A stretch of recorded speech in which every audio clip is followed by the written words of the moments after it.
Now, so the key, even if you didn't get the whole definition, the key is intentional influence. And this is important, I think, for women. Men tend to be far more intentional with their influence. And I'll talk a little more about this in some of my closing remarks. But it's not sitting back and, hoping or just trying to suggest to somebody that they can be doing something different, or they should be more committed, or they may want to try X, Y, or Z. It's very intentional, pointed influence, just like we do with our kids. Right? If we see our kids not performing to their full potential, if we think that they're deviating from what we think they should be doing, as parents, we're pretty darn intentional about trying to influence their behavior. Well, the question is, what drives one's ability to influence? If you haven't picked up on this yet, I'm trying to influence all of you. I may have some influence with some of you, others I will have zero influence. What do you think differentiates those who are influential and those who are not? Why would I be influential? How could I ultimately influence you? What's it dependent upon? Credibility. If I'm not credible, it doesn't matter what I say. If I came up here and I said, I'm a hockey player, but I'm fascinated by this topic of women in leadership, and thanks for having me, and here we go, I might go, well, who in the hell is this guy? He's a hockey player. Why is he talking to, women as to how they can increase their leadership effectiveness? So it's credibility. What's credibility? There's 5 C's, and this is all in the book. Number 1, character. So when you seek to influence an individual, the first thing that they judge is, can I trust this person? Are their intentions pure? Are they asking me to do this, asking me to buy this, telling me that I should pursue that vision because it's ultimately good for them? Or do they have, do they really care for me as a person? Can I trust this person? That's all the integrity issues. So character is number 1. And when I look at gender differences between how men and women executives are rated, do you think there's any difference in terms of how women and men are perceived on the character dimension? Any thoughts? Both the same. By the time you get to executive ranks, that tends not to be a significant difference between how men and women are rated on the character issue. So that tends to be level. The next C is competence. And there's 2 dimensions of competence, at least in kind of the business world. There's technical competence. You can call it functional competence. So if you're a CFO, it's how well you can run finances and manage a P&L and so on and so forth. So there's technical competence, and then there's also non-technical competence. Non-technical competence are the soft skills. Ability to communicate, ability to resolve conflicts, one's ability to listen, one's ability to be empathic towards others. How many of you have heard of emotional intelligence, EQ? EQ is a big part of non-technical competence. Self-awareness, understanding how the kind of impact that you have on others. Now here's the big differentiator. On technical competence, do you think there's a difference between how men and women are perceived? And this is perceived by both men and women. Judging men on, or in women on non-technical competence. You think there's a difference? What do you think the difference is? Men are perceived a bit more higher, but again, I'm looking at kind of higher level management. I'm not talking about just C-level at this point. Men tend to be seen as a little more technically competent, even though there's no research that will justify that claim. This is based on perception. What about non-technical competence? If I were to give it a grade, I'd give men a C+, if I had to think of all the aggregate numbers that we have in our database. Women tend to get a B+, if not an A-. And all the research, particularly a great book on leadership is by Daniel Goleman, who's probably done the most extensive research on EQ, has discovered, and it's been corroborated by a number of researchers, that the key driver of one's ability to lead and influence others is not technical competence, it's non-technical competence. It's all the EQ stuff. So based on that point alone, women are far more apt, if they so choose, to lead and influence others than men. And there's even some biological research and data that supports the fact that women tend to be more cognitively complex. That's why probably women are better multitaskers. all of those elements that women tend to just be more generally gifted at tend to be key drivers in one's ability to lead. So if you take one takeaway before the music comes on here, leverage that skill, because even though there's probably a lag of the rest of corporate America picking up on that point, the research clearly indicates that emotional intelligence, non-technical competence, is a far more significant predictor of one's ability to lead than technical competence. The third C is composure, grace under pressure, being able to be in control of emotions. You think there's a differentiator between how men and women are perceived? What's the difference?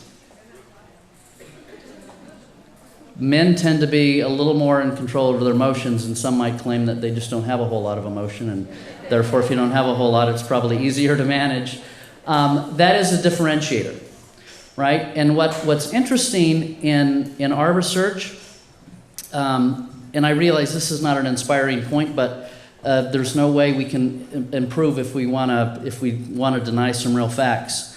Most women, when asked if they would rather report to a man or a woman, say, and by the way, it's not significant, it's about 60%, so I'm not talking 90 or 95%. 60% of all women surveyed said that they would rather report to a male than a female. Women executives, when asked who would they rather have report to them, 65% said that they would rather have men reporting to them than women. There's an inherent bias in there, and when you kind of unravel and disaggregate that point, it tends to be about managing emotions, where even women who are executives feel like managing emotions are really hard. You can manage, let me use some simple language, skill and will. One's ability to do anything in life is a function of their ability, the functional ability, the skill to do it, and then the will, the motivation, inspiration to do it. A lot of people, a lot of executives, a lot of managers are pretty good at managing the skill. They can teach, they can instruct, they can direct. But when it comes to will and trying to influence will, if people are moody or if emotions are at play, both men and women feel, boy, this is a hard thing to really manage.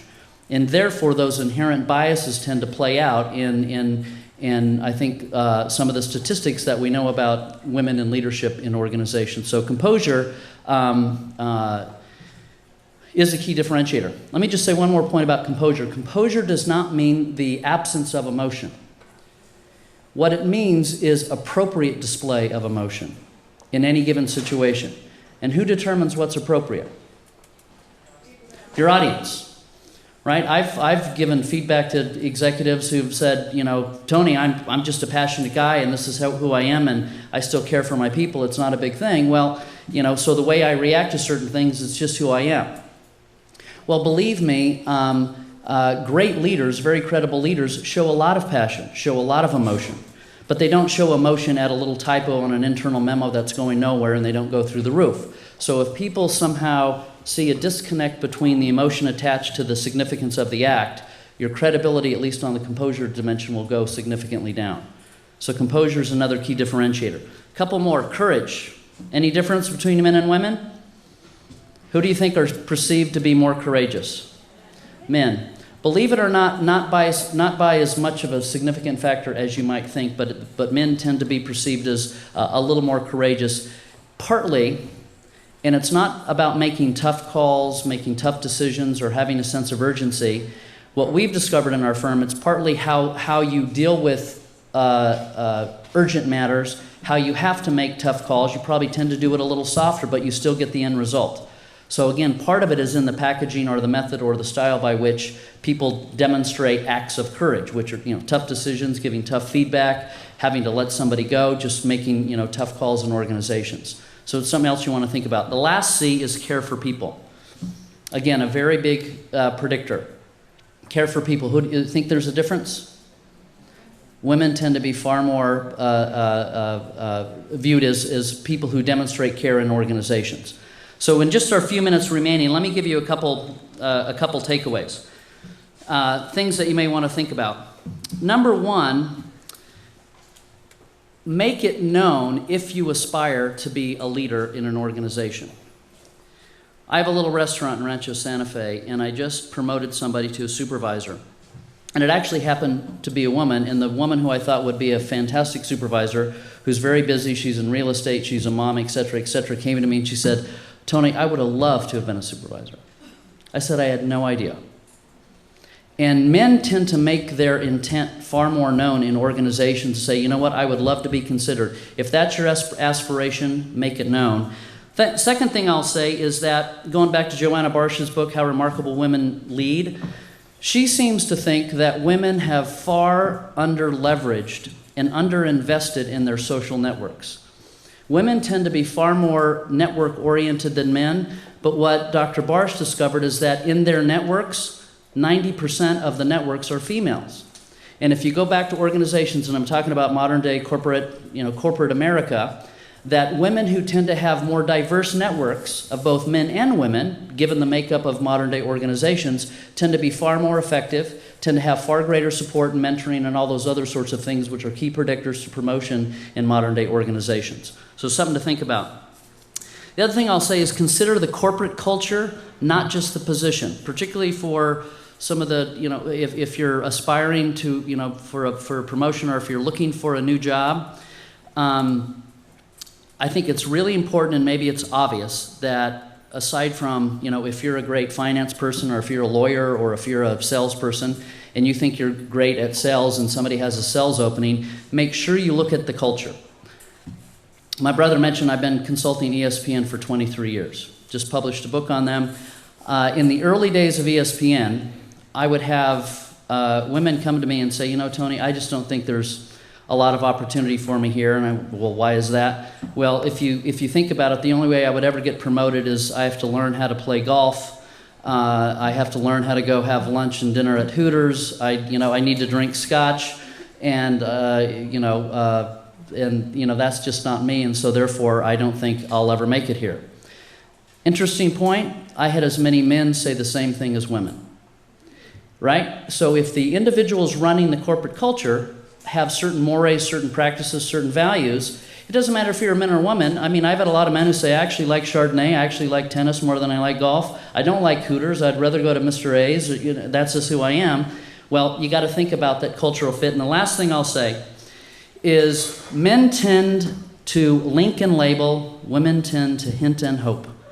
And that has far-reaching implications in organizations about leadership. It goes back to making your intent known if you want to be a leader. Make it known. Don't hint and hope. And then also, women tend not to take as much credit for their success, and I think Kim had mentioned that earlier today. Men link and label. So when they've done something great, they'll link that great activity, that great project, that great success, and go, well, so what do you think about the fact that we exceeded our projections this month? Where women will not necessarily take that credit. They'll hint and hope that somebody's going to connect the dots and somehow give them credit. So avoid the hinting and hoping. Make sure you link and label. And with that, we've got 1 minute. Any one last question, and then I'll turn things back over. Well, thank you so much. I appreciate it. Success to all of you, and God bless.